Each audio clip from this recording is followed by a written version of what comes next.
The police had hit a dead end on the 20-year-old missing person case, until cemetery groundskeeper Walter gave them exact coordinates. Section 7, row 12, third grave, he said calmly. The detective froze. Wasn't this grave supposed to be empty according to records? Walter smiled. Some burials don't make it into the books. Welcome to Delta Files. Before we dive into this powerful story of secrets, memory and hidden truth, tell me in the comments where you're watching from today, and if you believe stories like this need to be remembered, hit that subscribe button. Westwood Cemetery had served the town of Millfield, Pennsylvania, for over a century. Rolling hills, ancient oak trees, and weathered headstones told the stories of generations. For the past 40 years, Walter Hayes had been its groundskeeper, quiet, methodical, and seemingly unremarkable. Detective Sarah Collins had been working cold cases for 15 years, but the Margaret Thompson disappearance haunted her. 20 years ago, the 34-year-old accountant had vanished without a trace. No body, no witnesses, no leads, just another unsolved case gathering dust in the files. Until an anonymous tip changed everything. The call came on a Tuesday morning. Elderly voice, local accent, very specific information. Detective Collins, you should look in Westwood Cemetery. Section 7, row 12. The Thompson woman you've been asking about. The line went dead before Sarah could ask questions. Sarah drove to Westwood Cemetery that afternoon. She'd visited before during the original investigation, but this time felt different. She walked directly to Section 7, counting rows, until she reached number 12. The third grave had a simple headstone. James Mitchell, 1932-2003. Beloved father. Nothing unusual. According to cemetery records, James Mitchell had been buried here legally, with proper documentation. But something bothered Sarah. The anonymous caller had been too specific, too confident. She decided to find the groundskeeper. Walter Hayes was exactly what Sarah expected. 72 years old, weathered hands, and the kind of quiet dignity that comes from decades of honest work. She found him tending to the roses near the cemetery entrance. Mr. Hayes? Detective Collins, Millfield Police. I'm investigating an old missing person case. Margaret Thompson. Walter's expression didn't change, but Sarah noticed his hands pause for just a moment. Don't know the name, Walter said quietly. Someone called and gave me very specific coordinates. Section 7, row 12, third grave. Walter resumed, trimming roses. That's James Mitchell's grave. Been there since 2000. The caller seemed to think I'd find information about Margaret Thompson there. Walter looked at Sarah directly for the first time. People call with all kinds of theories. Most are wrong. But Sarah's detective instincts were screaming. Walter knew something. Mr. Hayes, how long have you worked here? 40 years come December.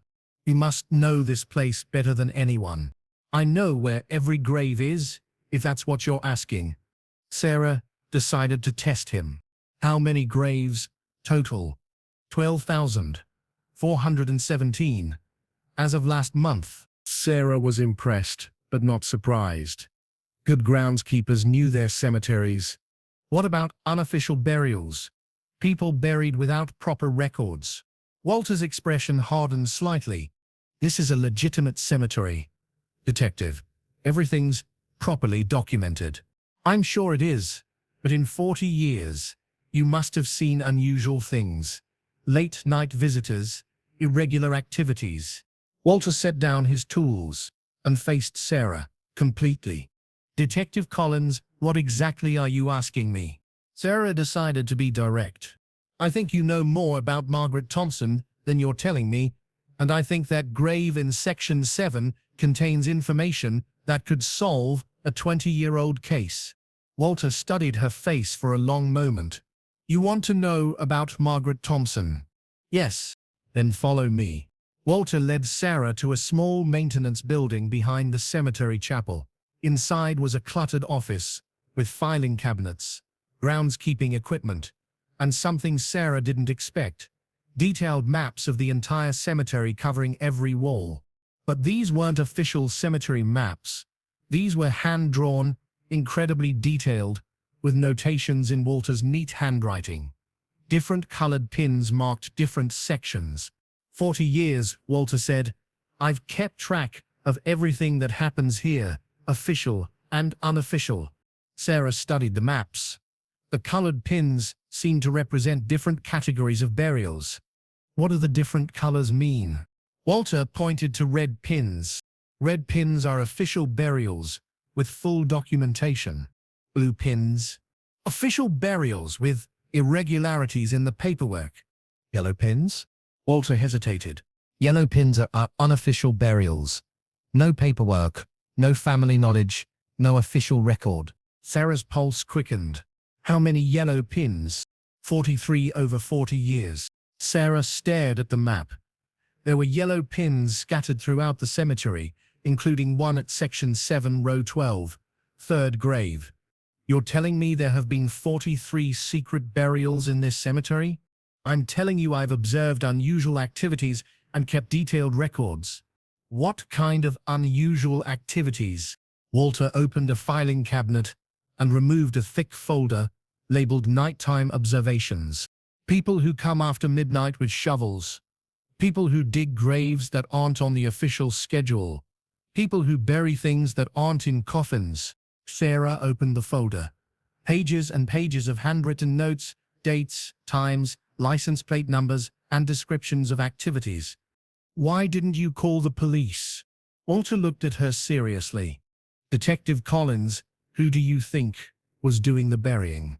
Sarah's blood ran cold. What do you mean? Some of those late-night visitors wore badges.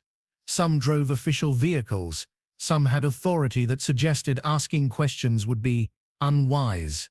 Sarah realized what Walter was implying. Some of these unofficial burials might have been law enforcement disposal of evidence. Or worse, Margaret Thompson? Walter flipped to a specific page in his notes. March 15, 2003. 2:30 a.m. 2 vehicles, 4 individuals, 1 body bag, buried in section 7, row 12, in a grave that was supposed to remain empty until James Mitchell's scheduled burial 3 months later. They buried her underneath James Mitchell? Double burial. When Mr. Mitchell died, naturally 3 months later, he was buried on top.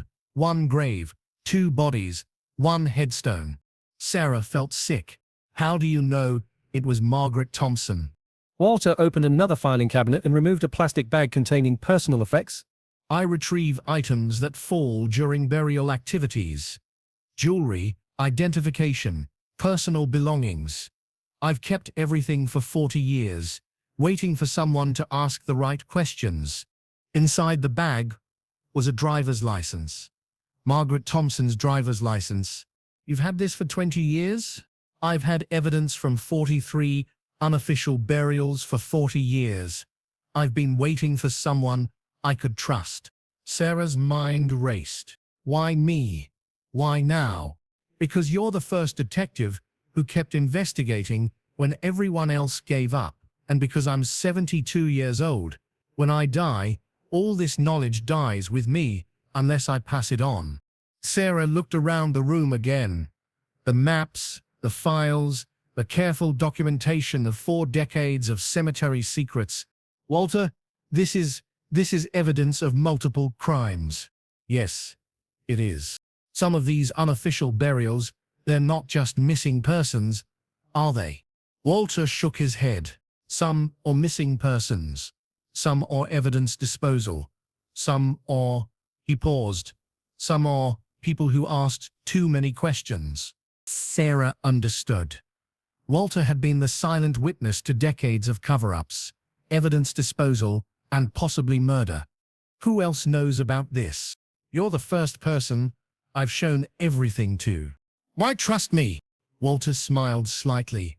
Because you've spent 15 years trying to find justice for people everyone else forgot. And because you're going to need help solving 43 cases, not just one. Sarah spent the next 6 hours going through Walter's records. Names, dates, locations, evidence. A hidden history of the town that would take years to fully investigate. "Walter," she said finally, "this changes everything. I know. Some of these cases, they implicate people who are still alive, still in positions of power. I know. This is dangerous information." Walter looked at her steadily. "Detective Collins, I've been keeping dangerous information safe for 40 years. The question is, what are you going to do with it?" 3 months later, the Margaret Thompson case was officially solved. Her remains were exhumed from beneath James Mitchell's grave, exactly where Walter said they would be. The investigation led to arrests, convictions, and the reopening of dozens of cold cases.